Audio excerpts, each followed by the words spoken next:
On a le plaisir de recevoir ce soir deux femmes engagées, courageuses, qui sont cette semaine de passage en Israël et notamment pour une conférence. Ce sera mercredi sur les frères musulmans et leur réseau en Europe. Rendez-vous à l'université de Tel Aviv. On verra peut-être l'affiche tout à l'heure. On va les accueillir tout de suite. Florence Bergeau-Blaclair, bonsoir. Bonsoir. Et merci à vous. Vous êtes anthropologue et chargée de recherche au CNRS.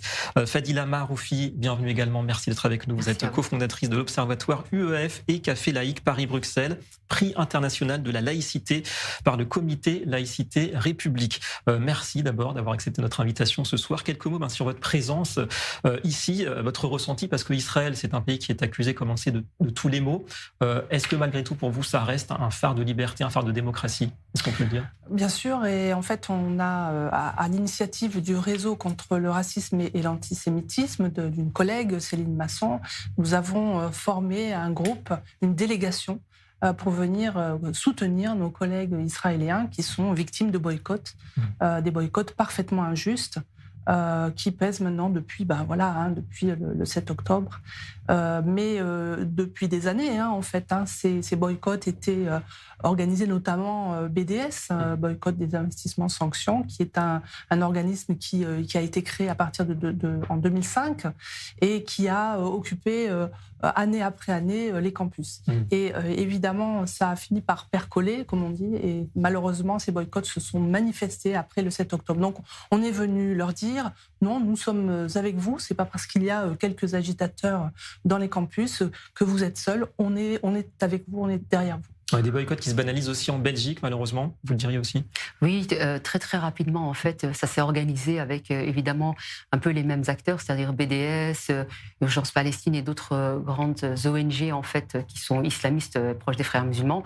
Et ça n'arrête pas. Et depuis le 8-10 octobre, en fait, quasiment quotidiennement, il y a des manifestations pro-Hamas et pro-terroristes. Et d'ailleurs, dernièrement, on a encore découvert qu'il y avait une personne, un terroriste qui a participé au massacre du 7 octobre, qui se balade tranquillement à Bruxelles, en sachant aussi qu'à Bruxelles, depuis quelques mois, on accueille des Gazaouis, mais des Gazaouis qui viennent quand même. On a pu voir aussi des enfants avec des t-shirts Kalachnikov en dessin, etc., que nous accueillons.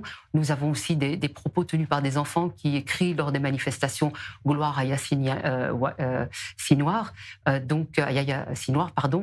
donc on voit que c'est très virulent et qu'on glorifie finalement les terroristes à Bruxelles d'une manière très libre et qu'il n'y a pas de réaction des personnalités politiques en Belgique. On a entendu sur cette antenne hier d'ailleurs le député Denis Ducarme qui en a parlé très bien. Alors c'est vrai qu'on connaît vos travaux, on va en parler sur la confrérie, très implantée en France et ailleurs, d'ailleurs celle des frères musulmans.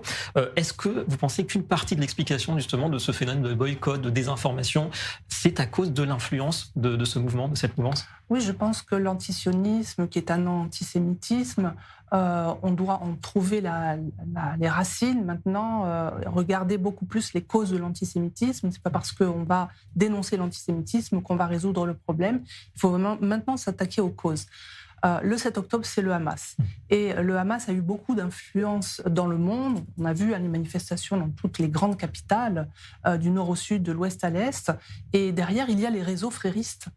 C'est-à-dire pas seulement la confrérie, mais tous ceux qui sont porteurs de ce que j'appelle le frérisme, c'est-à-dire l'idéologie des frères musulmans, qui est une idéologie de conquête, qui utilise des moyens soit guerriers quand on est dans une situation guerrière, ou en tout cas de conflit, comme ici en Israël vis-à-vis de Gaza, ou alors des méthodes beaucoup plus douces, des méthodes de subversion, d'influence, qui ont travaillé la société maintenant depuis 3-4 décennies. Avec tous les outils médiatiques, parce que c'est ça. Est-ce que vous pensez que, justement, Fadila Maroufi, que l'urgence de ce péril, quelque part, pour l'Occident, il y a une prise de conscience en ce moment? Peut-être plus qu'il y a encore 1 ou 2 ans? Alors, je pense qu'il y a une prise de conscience auprès des citoyens. Maintenant, évidemment, c'est la réponse que les politiques donnent qui est problématique. Maintenant, si on revient aussi par rapport à l'antisémitisme et aux causes, c'est vrai que moi, étant issu de famille de culture musulmane, j'ai grandi avec cet antisémitisme. Je l'ai vu au sein de la communauté, au sein de mes proches, de certains proches, etc.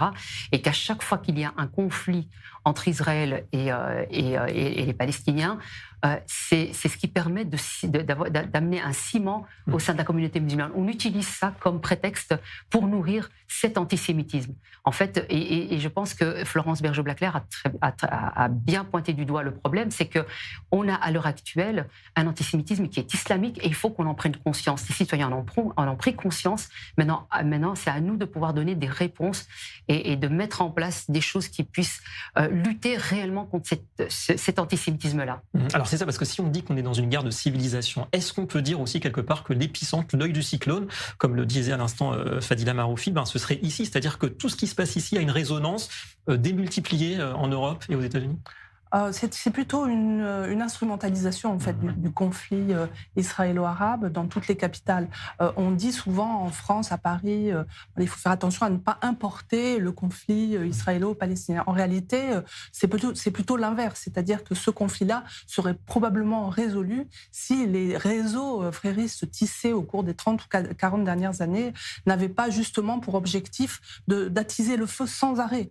Le Youssef El-Qaradawi et de façon générale, les responsables des frères musulmans, depuis Hassan el-Banna, ont toujours dit il faut cultiver la haine d'Israël et des Juifs. Il y a toute une littérature antisémite qui s'est aussi inspirée non seulement de l'anti-judaïsme islamique, mais aussi du nazisme.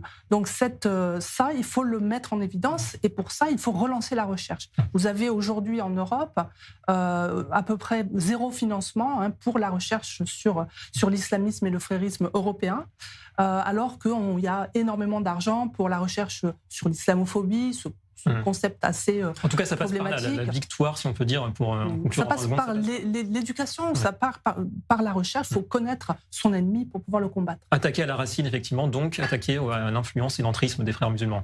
Oui, tout à fait. Et puis, il faut prendre aussi conscience maintenant. Je pense qu'il est temps que tous les pays prennent conscience qu'ils sont bien coordonnés, mais qu'ils doivent travailler ensemble. C'est-à-dire que tous les pays doivent s'y mettre, que ce soit en Israël, que ce soit à Bruxelles, Paris, jusqu'à New York. Israël à l'avant-garde, peut-être. Merci beaucoup à toutes les deux.